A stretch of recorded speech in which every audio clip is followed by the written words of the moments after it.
हिमालय की ऊंचाइयों में जहां हवा खुद ओम की धुन गुनगुनाती है, वहां एक गुफा है जिसके बारे में सिर्फ हवाएं और उड़ते हुए बाज जानते हैं।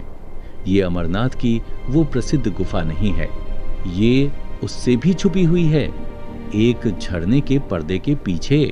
कहते हैं कि जब भगवान शिव को देवताओं की भक्ति से, ऋषियों की स्तुति से और यहाँ तक कि माता पार्वती के प्रेम से भी थोड़ा विराम चाहिए होता है, तब वे इसी गुफा में चले जाते हैं। यहीं वे सिर्फ शिव नहीं होते, यहाँ वे सिर्फ वह होते हैं, वह परमात्मा जिसका नाम भी नहीं। एक दिन कैलाश पर एक अजीब सी शाम थी। माता पार्वती अपने बाल संवार रही थीं और शिव के जटा में लगे चंद्रमा को आईना बना रही थीं। उन्होंने पूछा, आदि, तुम हमेशा इस अंधेरी ठंडी गुफा में क्यों चले जाते हो? क्या ढूंढते हो वहां जो मेरी बाहों में नहीं मिलता? प्रिय, मैं वहां कुछ ढूंढने नहीं जाता, मैं वहां सब कुछ खोने जाता हूं। पार्वती की जिज्ञासा जाग उठी। उस रात जब शिव उठे और अंधेरे में विलीन हो गए, माता ने उनका पीछा किया। रात के रंग में रंगकर वे उस रास्ते पर चल पड़ीं जहां कोई देवी, कोई देवता कभी नहीं गया।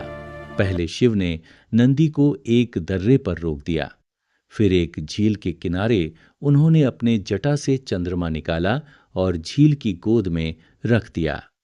जैसे कह रहे हूं, रोशनी भी ध्यान भंग करती है। फिर वासुकी नाग की बारी आई। शिव ने उन्हें फूलों की घाटी में छोड़ दिया और फिर देवदार के जंगल में उन्होंने हवा में हाथ लहराया और हवा कांप उठी। गणेश जी प्रकट हुए जो छुप कर आए थे। शिव ने मुस्कुराकर उन्हें वापस कैलाश भेज दिया। अब वे सच में अकेले थे। गुफा के अंदर नीली रोशनी थी।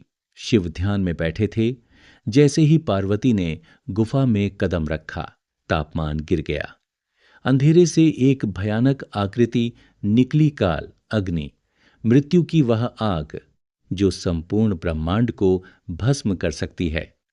उसकी आंखों में सिर्फ खालीपन था और उसका एक ही काम, जो भी शिव की शांति भंग करे उसे खत्म कर दो। पार्वती डरी नहीं, उनके भीतर की आदि शक्ति जाग उठी। मेरा रास्ता रोकते हो काल, अग्नि? मैं शक्ति हूं, मैं तुम्हारी आग की जननी हूं। तभी गुफा के भीतर से शिव की हंसी गूंजी। काल, अग्नि क्षण भर में गायब हो गई। शिव ने कहा, अब तुम जान गई उमा, सच में अकेले होने के लिए अपने सबसे प्रिय को भी पीछे छोड़ना पड़ता है। पार्वती ने घुटने टेक दिए। अब वे पत्नी नहीं बल्कि शिष्या थीं। शिव ने उनके माथे को छुआ और पार्वती उस गुफा में नहीं थीं। वे तैर रही थीं एक अंधेरे समुद्र में, समय से भी पहले के अंधेरे में। न सूरज, न चांद, न धरती, बस एक अथाह शून्य। और उस शून्य में एक हल्की सी धड़कन थी, एक संभावना, एक अजन्मा प्रकाश।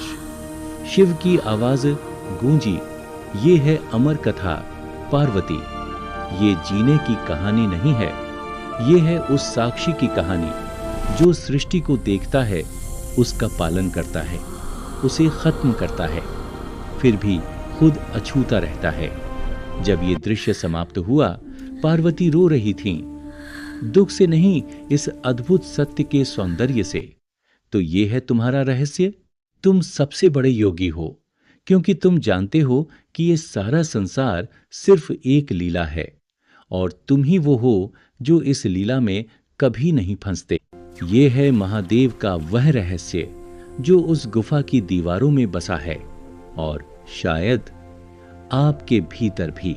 हर हर महादेव।